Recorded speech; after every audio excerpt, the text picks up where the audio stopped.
15 స్థానాలు ఖచ్చితంగా వారికి కావాల్సిన అవసరం ఉంది. కానీ మనం గమనించినట్టయితే 100 మార్కును దాటి దాదాపు గంట కావస్తుంది. కానీ 100 మార్కు దాటిన తర్వాత టీవీకి ఆధిత్యం చాలా నెమ్మదించింది. అంటే దాదాపు ఒక్కొక్క సీటు అటు ఇటుగా వస్తుంది. పైగా మనకు ఇంకొకన్న తాజా సమాచారం ఏంటంటే టీవీకి అధిక స్థానాల్లో మెజారిటీ ఆధిక్యతలో ఉన్నప్పటికీ ఇందులో ఎక్కువ స్థానాల్లో 2 నుంచి 4,000 ఓట్ల ఆధిక్యతలో మాత్రమే ఉంది టీవీకి. అంటే ఎక్కువ స్థానం దాదాపు ఒక 30 స్థానాల్లో వారికి ప్రస్తుతానికి ఉన్న వారి మెజారిటీ కేవలం 2 నుంచి 4,000 మధ్య మాత్రమే. కాబట్టి మనం ఇప్పుడే ఒక అంచనాకు రాలేం. ఎందుకంటే ఈ ఫలితాలు లాస్ట్ రౌండ్స్లో కొంత తారుమారు కావచ్చు. ఒకవేళ వెనకున్న పార్టీ ముందుకు రావచ్చు, లేదా టీవీకే ఆధిక్యత మరి కాస్త కూడా పెరగవచ్చు. కాబట్టి ట్రెండ్స్ అయితే చాలా సాలిడ్గా అతిపెద్ద పార్టీగా టీవీకి అవతరించబోతోంది అనేది చాలా స్పష్టమైంది. తీరా ప్రభుత్వానికి ఏర్పాటుకు కావాల్సిన 118 మార్కులు చేరుకుంటారా లేదా అనేది మాత్రం కొంత సస్పెన్స్గా మారింది. అయితే ఆయన స్లోగా ఉన్నప్పటికీ ఆ మార్కు అందుకుంటారనే ఆయన అభిమానులు, ఆ పార్టీ కార్యకర్తలు ఆశాభావంతో ఉన్నారు. అయితే అనూహ్యంగా అన్నా డిఎంకే పుంజుకోవడం అనేది మనం ప్రత్యేకంగా గమనించాల్సి ఉంటుంది. చాలా స్లోగా అన్నా డిఎంకే ఆధిక్యత మొదలైంది. ఒక దశలో థర్డ్ ప్లేస్ ఉంది. కానీ తీరా వాయువేగంతో సెకండ్ స్థానానికి దూసుకొచ్చేసింది. తీరా ఆశ్చర్యం కలిగించేది డిఎంకే ప్రస్థానం. డిఎంకే పరిస్థితి అత్యంత దయనీయంగా తయారైంది. విజయం పట్ల 100% ధీమాగా ఉన్న డిఎంకే తీరా ఆఖరి నిమిషంలో మాత్రం పూర్తిగా చితికిలి పడింది. ఇవాళ చెన్నై నగరంలో డిఎంకే కార్యాలయం పూర్తిగా బోసిపోయింది. అక్కడున్న కొన్ని ఫ్లెక్సీలను కూడా కార్యకర్తలు ఆవేశంతో ఆవేదనతో తొలగిస్తున్నారు. మరీ 3వ స్థానానికి పరిమితం అవుతామని ఏమాత్రం ఎక్స్పెక్ట్ చేయలేదంటూ కూడా డిఎంకే కార్యకర్తలు వాపోతున్నారు. మరోవైపు మీరు అన్నట్లుగా విజయ్ ఇంటి వద్దైతే భారీగా పోలీస్ బలగాలను పెంచారు. అదనపు కేంద్ర బలగాలు కొద్దిసేపటి క్రితమే విజయ్ ఇంటి వద్దకు చేరుకుంది. అక్కడ కూడా పెద్ద ఎత్తున ఆయన జస్ట్ పహారా కాస్తున్నారు. అయితే విజయ్ ఇప్పటి వరకు బయటకు రాలేదు. ఎందుకంటే ఆయన పూర్తిగా కౌంటింగ్ స్థలాన్ని పరిశీలిస్తున్నారు. ఆయా నియోజకవర్గాల్లో ఎక్కడ లీడ్ ఉంది, ఎక్కడ ఎంత లీడ్ ఉంది, ఇంకా ఎక్కడ మనం ట్రయల్లో ఉన్నాము, ఇలాంటి అనేక అంశాలను ఆరా తీస్తున్నారు. ట్రెండ్స్ అంతా కూడా పూర్తి స్థాయిలో గమనిస్తున్నాం. ఇప్పుడే ముందుకొచ్చి ఏం మాట్లాడకుండా ఇంకో గంటన్నర సమయం వేచి చూడాలని చెప్పి ఆయన కాస్త సహనంతోనే విజయ్ ఉన్నట్టుగా తెలుస్తుంది. విజయ్ ప్రభంజనంలో 2 ఫ్యాక్టర్లు ఎక్కువగా చెప్తున్నారు. అది ఎంతవరకు నిజం? మీరు అక్కడే ఉన్నారు కాబట్టి చెప్పాలి. ఒకటి, మహిళా ఓటర్లు మ్యాక్సిమం విజయ్ వైపు వెళ్ళారని.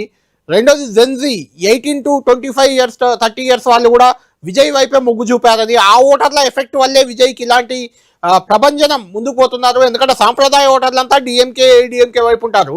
ఈ కొత్త జనరేషన్ వల్లే విజయ్ ముందుకెళ్లాడనే ఒక ప్రచారం అయితే జరుగుతుంది. దీన్ని ఎలా చూడాలి? 100% కొత్తగా ఓటు సాధించుకున్న ఓటర్లంతా కూడా విజయ్ పార్టీ వైపే మొగ్గు చూపించారనేది 100% నిజం. పెరిగిన పోలింగ్ పర్సంటేజ్ కూడా విజయ్కి అత్యంత అనుకూలంగా మారిందన్నమాట కూడా 100% నిజం. అట్లాగే మహిళా ఓటర్లు పూర్తిగా విజయ్ వైపే మొగ్గు చూపించారనేది కూడా నిజం.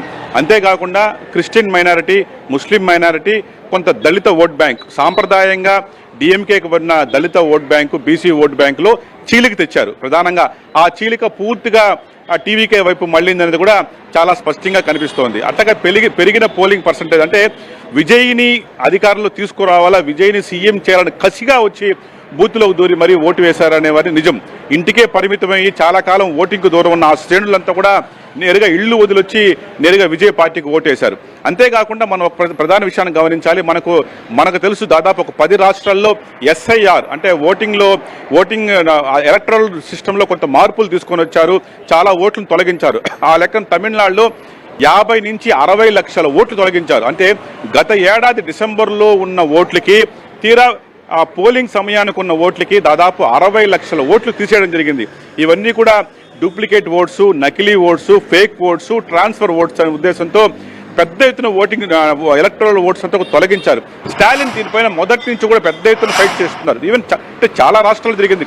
గుజరాత్లో జరిగింది, వెస్ట్ బెంగాల్లో జరిగింది, ఈవెన్ ఇక్కడ చెన్నైలో, తమిళనాడులో కూడా జరిగింది. కానీ తమ ఓట్లే తొలగిస్తున్నారని డిఎంకే మొదటి నుంచి వాదిస్తూ వచ్చింది. కానీ ఇవాళ ఫలితం చూస్తే అది కొంత నిజం లేకపోలేదు అనిపిస్తుంది. డిఎంకే సానుకూల ఓట్లు బహుశా తొలగించి ఉంటారేమో అనుమానం కూడా వ్యక్తం అవుతుంది. ఏదేమైనా సరే ఒక దృఢ నిశ్చయంతో, దృఢ సంకల్పంతో విజయ్కి ఓటేయాలి, విజయ్ పార్టీకి అవకాశం ఇవ్వాలా, సాంప్రదాయ ద్రావిడ పార్టీలను తరిమి కొట్టాలా అనే భావన ప్రత్యేకించి జెన్జీలో, యువతలో, కొత్తగా ఓటు హక్కు సాధించుకున్న ప్రతి ఒక్కరిలో కూడా ఆ భావన వచ్చింది. వారంతా కూడా ఎప్పుడూ లేని విధంగా ఇల్లు వదిలి నేరుగా పోలింగ్ బూత్కి వచ్చి క్యూ లైన్లో వెయిట్ చేసి మరీ విజయ్ పార్టీకి విజిల్ గుర్తుపైన ఓటేసి ఈవేళ ఆయన్ని గెలిపించాలని మనం భావించి ఉంటుంది. అంతేకాకుండా విజయ్ని అడుగడుగునా చాలా ఇబ్బందులు పెట్టారు.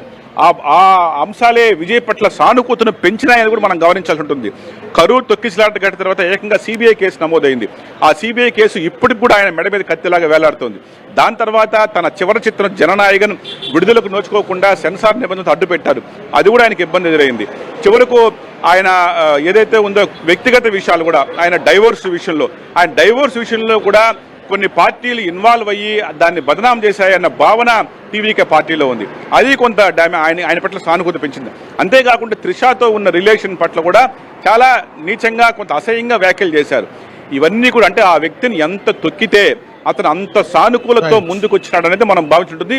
అంటే విజయ్ని అనవసరంగా ఇబ్బందులు పెడుతున్నారన్న భావన చాలా మంది ఓటర్లలో కలిగింది. ఆ భావనే అతనికి సానుకూలతగా మాడి ఈవేళ ఓటు రూపంలో కలిసి వచ్చిందని మనం చెప్పక తప్పదు. Kalyan, thank you Murali.